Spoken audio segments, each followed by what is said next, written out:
Au moment où, pour la plupart des observateurs, la musique camerounaise a définitivement perdu la bataille de la conquête des cœurs et des espaces et où nos médias sont totalement submergés par les musiques ivoiriennes, congolaises et autres, et où la jeunesse verse dans le désespoir, il faut après analyse comprendre que le mal de notre musique vient simplement du fait que certains de nos artistes ont pris la mauvaise route parce qu'ils n'ont pas voulu suivre et ou n'ont pas la capacité professionnelle et même intellectuelle de suivre la route tracée par des grandes figures de la musique camerounaise des années 60.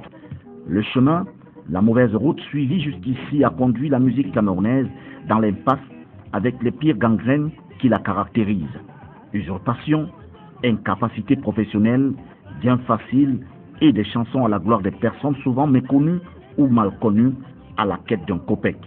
Il existe au Cameroun et dans sa musique des ressources spirituelles et intellectuelles et pourtant. Mais la grande interrogation aujourd'hui est celle de savoir et de comprendre où est passée la morale qui doit sous-tendre la volonté d'édifier une musique forte et prospère.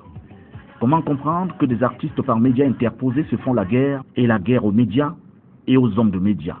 Ces artistes qu'on ne cite pas et qui ont malgré tout toujours trouvé les portes des médias camerounais ouvertes et prêtes à leur donner la parole.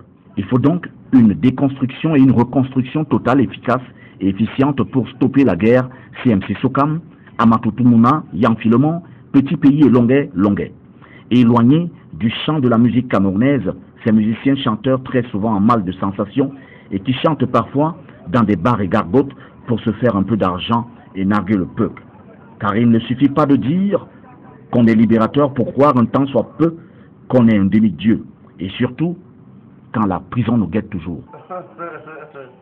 Vous êtes inspiré, hein?